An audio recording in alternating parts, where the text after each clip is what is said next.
حضرت موسیٰ علیہ السلام نے اپنے سسر حضرت شعیب علیہ السلام کے پاس 10 سال مکمل کر لیے تو آپ علیہ السلام نے حضرت شعیب علیہ السلام سے مصر جانے کی اجازت طلب کی تاکہ اپنی والدہ اور اپنے بھائی سے ملاقات کریں، اور یہ خیال کیا کہ قبطی کے قتل کو بھی کافی عرصہ گزر چکا ہے اور اب معاملہ کچھ ٹھنڈا پڑ چکا ہوگا۔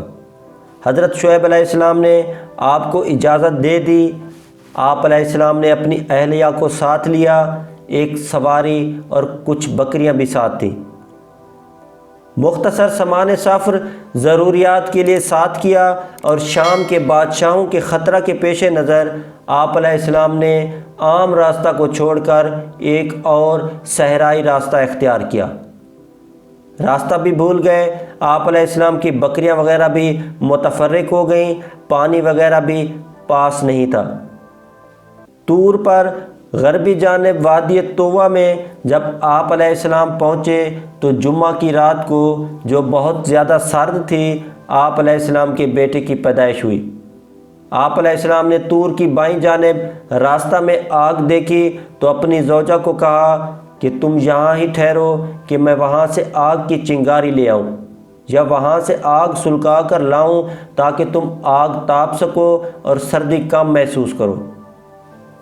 آپ علیہ السلام جب آئے تو دیکھا کہ آگ آہستہ آہستہ شعلے مار رہی ہے۔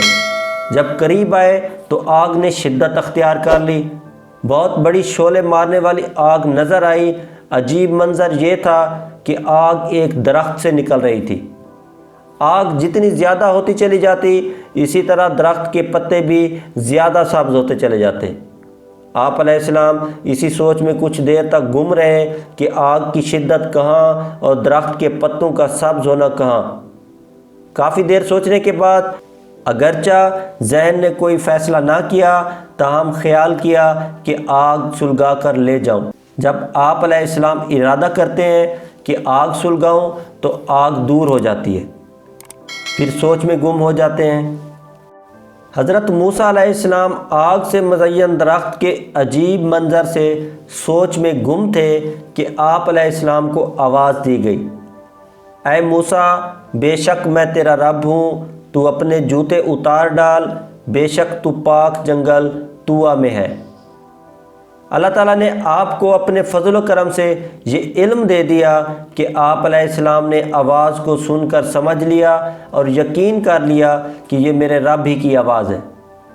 یہ آپ علیہ السلام کا معجزہ ہے۔ رب تعالیٰ کی آواز کسی مکان سے نہیں آ رہی تھی، وہ مکان سے پاک ہے، اس کی آواز کی کیفیت کو بھی بیان نہیں کیا جا سکتا۔ حضرت موسیٰ علیہ السلام نے جب درخت سے آسمانوں کی طرف اٹھنے والے نور کو دیکھا اور اس میں فرشتوں کی تسبیحات کو سنا، اور آپ علیہ السلام کو جب یہ آواز دی گئی تو آپ علیہ السلام نے اپنی آنکھوں پر ہاتھ رکھ کر عرض کیا، لبیک، میں تیری خدمت میں حاضر ہوں، میں تیری آواز تو سن رہا ہوں، تجھے دیکھ نہیں رہا، تو کہاں ہے؟